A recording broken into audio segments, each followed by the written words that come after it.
Hello everyone, it's Liam here again today, and today I thought I'd finally get around to doing my Q&A video.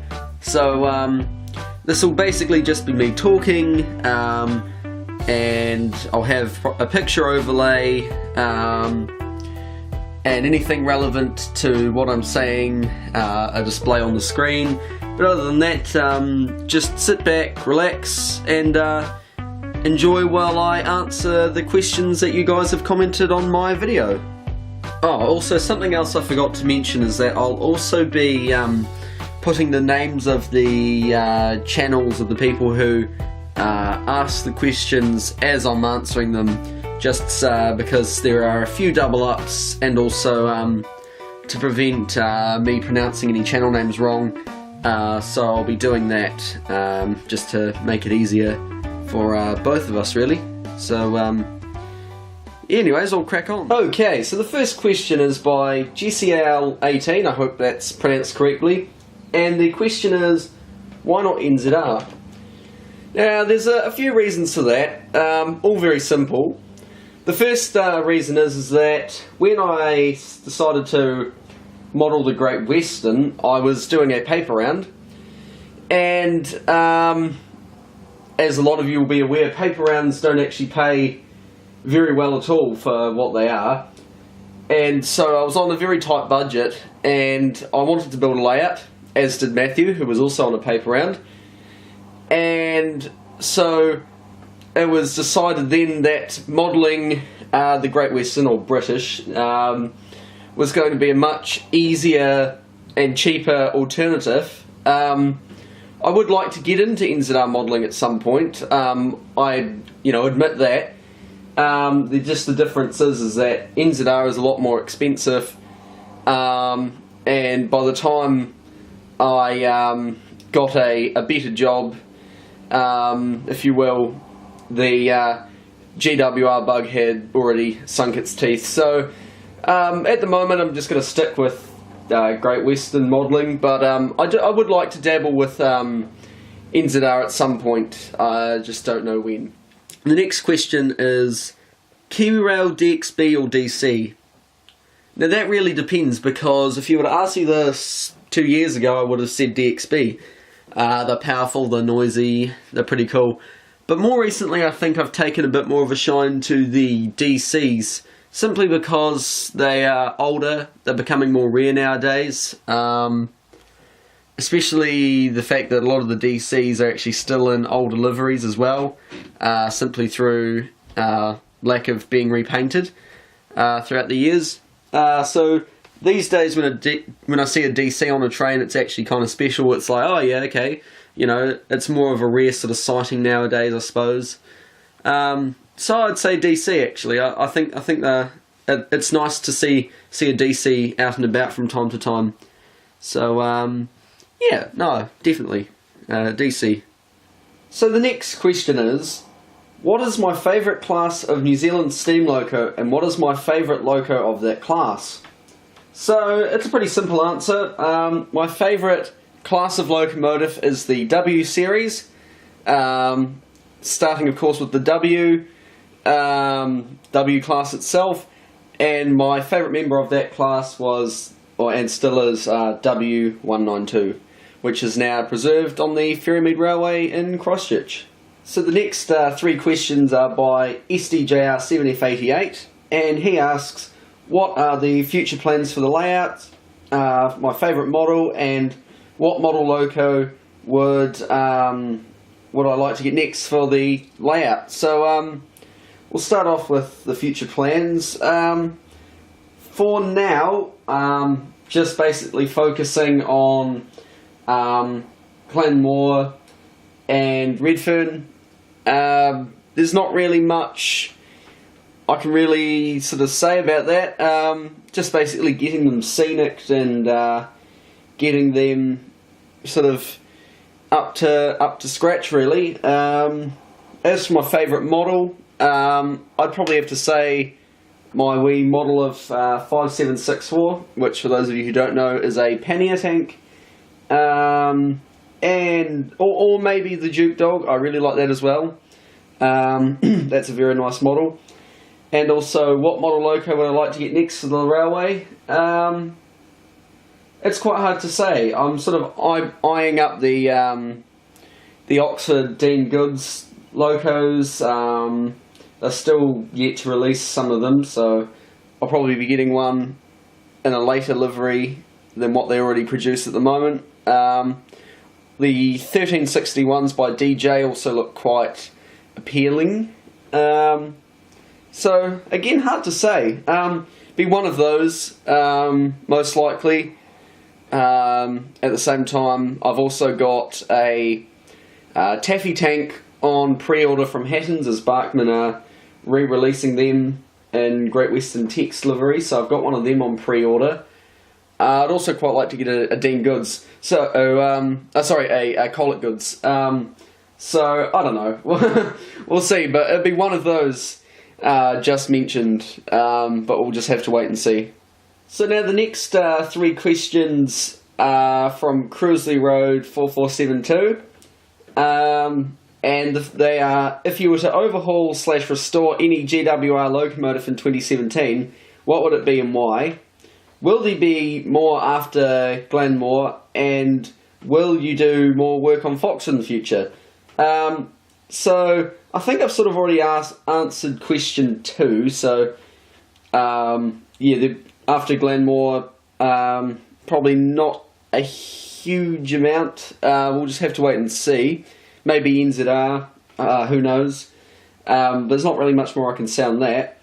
But if I was to overhaul any loco or restore any GWR loco, I don't know. I would quite like to see 5764 running again on the Severn Valley. That would be quite neat. I don't know. I tend to sort of my stance on locos getting overhauled is I tend to look at it like it's up to the owner of the railway or the loco itself on what gets done to it. But yeah, I don't know. I'd like to see 5764 going. Or maybe Lodestar, that would be cool as well. Or actually, City of Truro would be a good one. But I don't know. I mean, I'm sort of happy with whatever the railway groups or owners can sort of afford or achieve, by themselves. So probably one of those 3. But I'm not fussy. And the third question: will you do more work on Foxford? A simple answer again, probably not. Foxford's actually been packed up now. It's all the buildings and track have all been taken off it, and the baseboards are now on the rafters of the garage, simply because Foxford isn't really what I go for in a layout these days. I've sort of become more of an end-to-end sort of person, and I don't know, with the with sort of the Glenmore branch layout sort of taking up all my attention in that area, I didn't really feel a need for Foxford anymore, and it was actually sort of just getting in the way. It was taking up a lot of space, so that's sort of been packed up now. But the good news about that is that now Glenmore can be permanently or semi-permanently set up, so it's a lot easier to work on that. So no, there will not be any more work on Foxford in the near future anyways. So the next question is, if you could go back in time for 1 hour, where and when would you go? So I'd probably go, that's actually quite a tough one, because there's a lot of things I'd like to see in the past. I'd be sort of interested to go and visit maybe railway workshops somewhere building locomotives, just to see it done. It's actually quite a tough one. At the same time, I'd quite like to visit. There's a number of branch lines that are now non-existent, which I'd like to see. That's a tough one. I'd probably have to say maybe railway workshops, because you'd see not only the construction of locos and carriages as at the time, but you'd see a good variety. The toughest part would be whether it be an NZR one or a Great Western, or I don't know. I can't really decide on that. I'm going to have to make that answer pretty brief, I guess. But yeah, a railway workshops of some description, say maybe the 20s or 30s. That would be pretty cool. Next question is by Mark Andrews, and he asks, how do you ballast the tracks?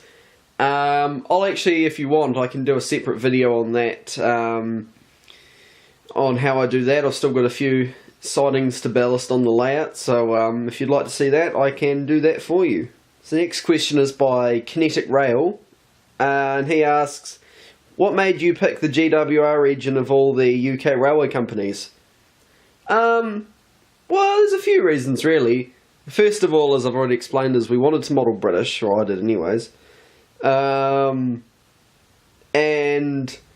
basically the Great Western sort of stood out the most because of its interesting architecture and locomotives.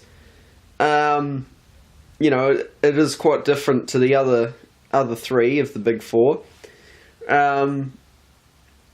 I don't know, I suppose the scenery as well was quite an intriguing aspect. There were just a lot of things sort of came together at once that made me go, oh yeah, okay, that looks good to model. No specific one thing, it was just in my research of model layouts and techniques and things, there was, out of all of them, the Great Western layout sort of stood out the most as what I wanted to do. So that's sort of why I chose that. So it's worked out, obviously. I mean, I'm still doing it. So, yeah, no, that's it. That's basically the reason. Now, I hope I'm pronouncing this right. I think it's Me Engineer 100. And he asks, have you ever been to Wales? If so, where? And are you going to put your layout in a Railway Modeller magazine? So, first of all, no, I have not been to Wales. I've seen Wales. I was over in the UK about this time last year, and we were driving up to Bristol, and we could see across the channel to Wales. But later in the year, we're actually doing another UK trip, Matthew, Theo and I, and we are going to be going to Wales. We're going to be going and seeing the Llangollen Railway, and also the Tallyclyn Railway, but it'll only be a short visit. We're only going to those two railways and then heading back. But yeah, no, I haven't been to Wales yet, but I'm thoroughly looking forward to my visit later this year. And the other question about putting the layout in a magazine, I've considered it. At the moment, I wouldn't, but when the layout's a bit more completed and it's up to a standard that I think is absolutely presentable for a magazine, if I ever get to that, then yes, I'd be keen to.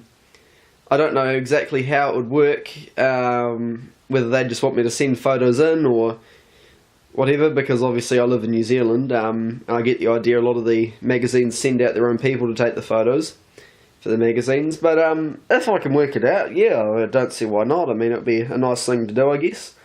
Yeah, no, definitely I'd consider it, most definitely. Oh, now this is quite an interesting question. This is another Matthew Morrison question. Would you rather be station master at Beeching End, Redfern or Glanmore? Now that is a tough one. I would have to say Glanmore, just because it's probably just going to be the most exciting station to be station master on. You know, it's the end of the line, you'd see a bit of shunting going on, and yeah, I think Glanmore would be a good one. You know, it's a nice, supposedly nice setting and everything. So yeah, I'd say that. Yep, Glanmore. Okay, so now also just going to go through the absolute barrage of questions that Theo has asked me, some of which bear absolutely no relevance to this Q&A or this channel, but I'm going to answer them anyways because they are questions on this video, so I'm going to whiz through that now. 1. Are you going to extend beyond Glenmore? Not at this stage, no. What is your honest opinion on Foxwood? Well, I mean, I got rid of it for a reason. Are you okay, my friend? Yes, I'm okay, my friend, okay.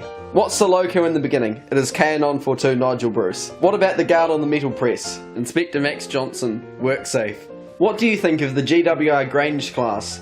Oh yeah, they're pretty good. What got you interested in trains? As a kid, I had a Thomas the Tank Engine train set that I got for my second ever Christmas, and I've liked them ever since. What do you think of Metcalfe and Superquick? I'm not going to go into any details, but printed bricks are not my personal style. What do you think of Ben Minyard? Ben Minyard is a good layout, Theo. Don't listen to what the people tell you. What's the time? Currently it is 2:22 PM in New Zealand. And finally, one question from Cameron. Is Darfield Bakery the best bakery? Cameron, you know it is. So there we have it. That was my Q&A. About a year overdue, but we got there in the end. Thank you to everyone who has subscribed to my channel over the last year. We've now reached the 500 subscriber mark, so I can't thank you enough for that. I plan to get back into making videos again very soon. And until then, thanks for watching, and see you in the next video. Bye for now.